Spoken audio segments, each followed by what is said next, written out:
Sebuah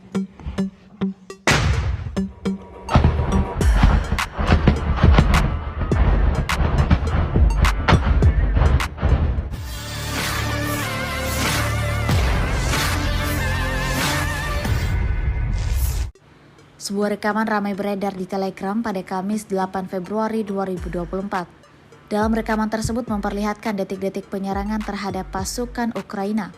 Pasukan pengintai Rusia berhasil mengidentifikasi posisi salah satu parit yang terdapat tentara Ukraina di sana seperti yang terlihat dalam rekaman. Seketika angkatan bersenjata Rusia terus menutupi posisi Ukraina dengan tembakan keras. Namun tidak diketahui pasti seperti apa kondisi tentara itu selanjutnya. Sejauh ini belum ada tangkapan resmi dari pihak angkatan bersenjata Ukraina. Video ini viral dan menuai beragam komentar dari warganet.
Download Tribun X sekarang, menghadirkan lokal menjadi Indonesia.